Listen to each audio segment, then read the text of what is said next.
Welcome po sa Debbie's Kennel.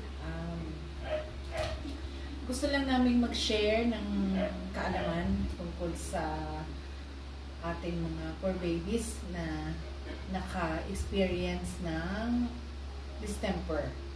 Disclaimer po, hindi po kami expert para doon sa tinatawag nating distemper. Paano siya gagamutin kung wala po tayong budget going to vet. So, mas maiging ito po ang ating gagawin habang nandito siya sa ating pag-iingat. Ang ating pong mga kailanganin ay isang itlog at saka luya. Yan. Ang gagawin po natin dito, ipaiinom po natin sa kanya, sa ating poor baby na mayroong distemper. And then, ang luya po ay gagagarin natin at yung pinaka-water nitong luya ay ilalagay po natin at ipapainom po natin sa ating poor baby. Sa Debbie's Kennel, since natapos ka na doon sa pagpapainom sa itlog, luya, ito naman ang kailanganin natin para sa continuous na paggamot sa kanya ng 7 na araw. Ito po ay yung tinatawag nating turmeric.